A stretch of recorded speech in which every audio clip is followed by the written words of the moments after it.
কারীম এমন এক মুজিজা ইজাজ ওয়ালা গ্রন্থ এটা হইয়া যে গ্রন্থের মধ্যে সর্বপ্রথম যে শব্দ এটা হইয়া আলিফ লাম মিম এই শব্দটার সম্বন্ধেও আমরা কোনোদিন রিসার্চ করলাম নি, আমরা কোনো চিন্তা করলাম নি এই শব্দটার অর্থ কিটা, দিলে এই শব্দটার কোনো অর্থ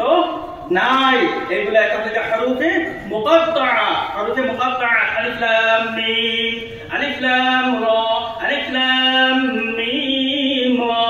আলিফ লাম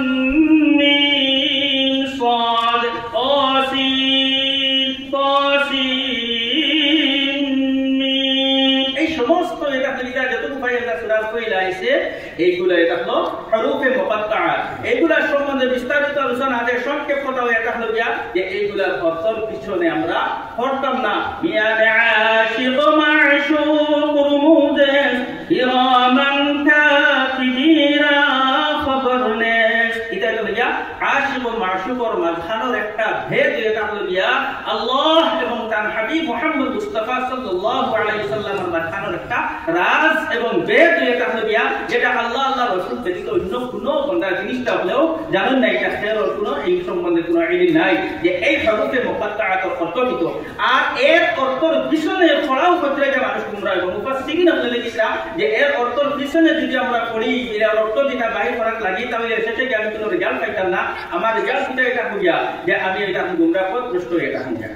এখন কিতাব বিলে আলিফ লাম মিম পড়িলেন সওয়াব পাইবেন না, বিলে আমি আলিফ লাম মিম কোরআনের শব্দ এটা হলো আমি পড়িলে সওয়াব 100 বার পাইব। এখন কয়টাতে এটা হলো যে এই সূরা 114টা সূরার প্রথম সূরা এটা হলো আলিফ লাম মিম, সূরা বাকারা শুরু হইছে আলিফ লাম মিম হইয়া। এই যে সূরা বাকারার প্রথমে যে আলিফ লাম মিম আইছে, এই আলিফ লাম মিম দ্বারা কি বুঝানো হইছে, কোরআন কারীমে তার হাইসিয়ত রে বুঝাই দেয়, কোরআনে কারীমে তার স্ট্যাটাস রে বুঝাই দেয়, কোরআনে কারীমে তার স্তর রে বুঝাই দেয় যে যদি মানুষে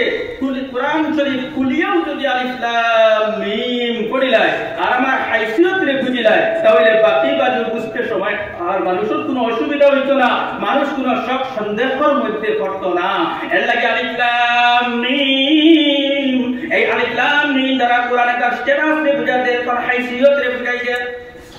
তার স্ট্যাটাস এবং হাইসিয়ত কিটা বিলে আলিফ দ্বারা কি বুঝাইল, লাম দ্বারা কি বুঝাইল, মিম দ্বারা কি বুঝাইল। দেখো আল্লাহ রাব্বুল আলামিন এর কোরআনে কারীম একটা হরফের মধ্যে যদি তাশরিহ তাফসীর করা হয় তাহলে অনেক সময়ের দরকার। আমার বুজুর্গ হল মুস্তাফাল এই আলিফ দ্বারা কিতাব বুঝানো হয়েছে আল্লাহ, আলিফ দ্বারা কিতাব বুঝানো অর্থ তো জানা নাই, কিন্তু আলিফ লাম মিম তিনটা হরফ আছে, এই তিনটা হরফের মধ্যে আলিফ দ্বারা কি বুঝানো হয়েছে আল্লাহ, আর লাম দ্বারা জিবরাইল আমিন আলাইহিস সালাতু ওয়াস সালাম, আলিফ দ্বারা আল্লাহ আর লাম দ্বারা জিবরাইল আমিন আর মিম দ্বারা মুহাম্মদ মুস্তাফা সাল্লাল্লাহু আলাইহি ওয়াসাল্লাম কে বুঝানি। দুরূদ শরীফ পড়ো সাল্লাল্লাহু আলাইহি ওয়াসাল্লাম। অর্থাৎ কোরআনে কারীমে ও কথা বুঝাইয়া দেয় যে